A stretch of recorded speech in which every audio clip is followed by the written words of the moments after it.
What's up, guys? This is going to be another quick video on this Miata. I'm going to be changing out the cigarette lighter from this to this. As you can see, my old cigarette lighter has rust inside of it. It's always bugged me that it just looked nasty, and I want to put something a little more modern. So I got this part on Amazon, and here's the box for it right here. I'll link it in the description.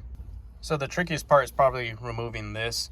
The way I removed this is I stuck my arm behind the dash and pushed this metal part out, kind of like this, and I just pulled it out the rest of the way.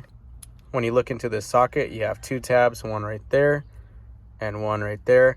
I basically got a pick or a flat screwdriver, something small, to pry those inward to be able to pull this plastic piece and this outer ring out of the dash. So here's the connector right here. The blue and black wire is going to be the positive wire, and then this black wire is going to be the ground. So this kit came with some wiring right here. I'm going to be cutting these terminals out and soldering them to the wires right here. It also comes fused, but I'm not going to use this fuse because there's already a fuse built in to this wiring.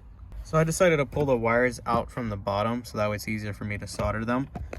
And I got the heat shrink on, and these wires are now ready to be routed back to here where I'll put the new plug-in.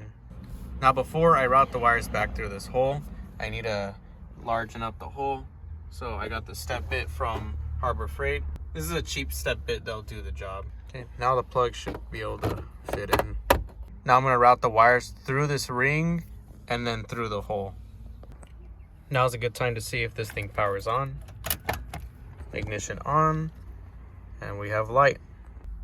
All right, now I got that fully installed. I ended up taking this cover off because it wouldn't stay on. Turn the ignition on again. And there we go. And that's gonna wrap up for this quick video. Hope you guys enjoy the video, and I'll see you in the next one.